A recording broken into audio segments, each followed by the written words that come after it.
National টিমের ক্যাপ্টেনরা election করতে পারবে না। কোন গাধা গরুর দেশ আমরা? বাংলাদেশের ক্যাপ্টেন কারা হয়? বেস্ট নলেজেবল লোক। বিসিবির গঠনতন্ত্র নিয়ে ক্ষোভ আছে সাবেক অধিনায়কদের।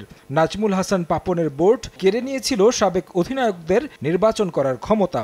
আরও একটা নির্বাচন যখন সামনে, তখন আলোচনায় বোর্ডের গঠনতন্ত্র সংশোধনের বিষয়টি। তবে এই বোর্ড গঠনতন্ত্র সংশোধনের মতো কাজে হাত দেবে কিনা সেটা নিয়ে আছে আলোচনা। ক্লাব সংশ্লিষ্টরা অবশ্য চাচ্ছেন না বুলবুলের হাতে সংশোধন হোক গঠনতন্ত্র। শেষ পর্যন্ত কি হবে তা জানতে অপেক্ষা করতে হচ্ছে আসন্ন বোর্ড মিটিং পর্যন্ত।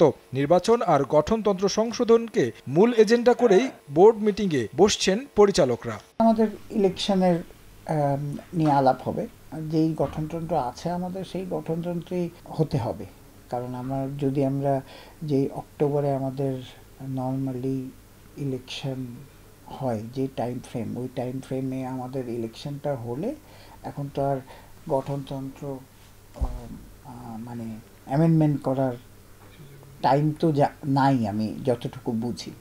হ্যাঁ, এটা ডেফিনেটলি যেহেতু কালকে আলাপ হবে, কালকে আলাপ হলে তখন ওইভাবেই একটা ডিসকাশন তো হবে, ওইভাবেই we will proceed.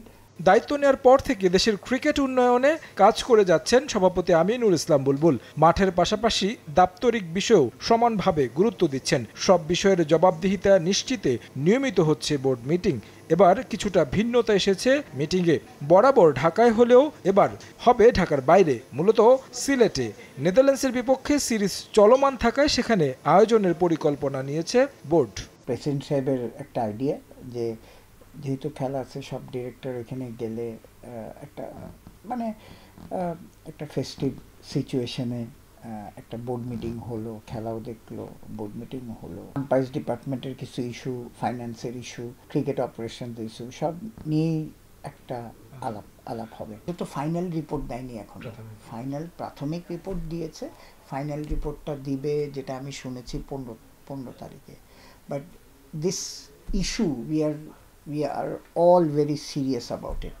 We want BPL কে বাঁচাতে হলে, বাংলাদেশ ক্রিকেট বাঁচাতে হলে আমাদের রিপোর্টটা পাওয়া খুব জরুরি।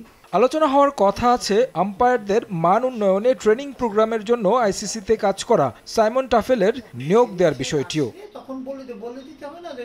তারেক হাসান শিমুল, সময় সংবাদ, ঢাকা।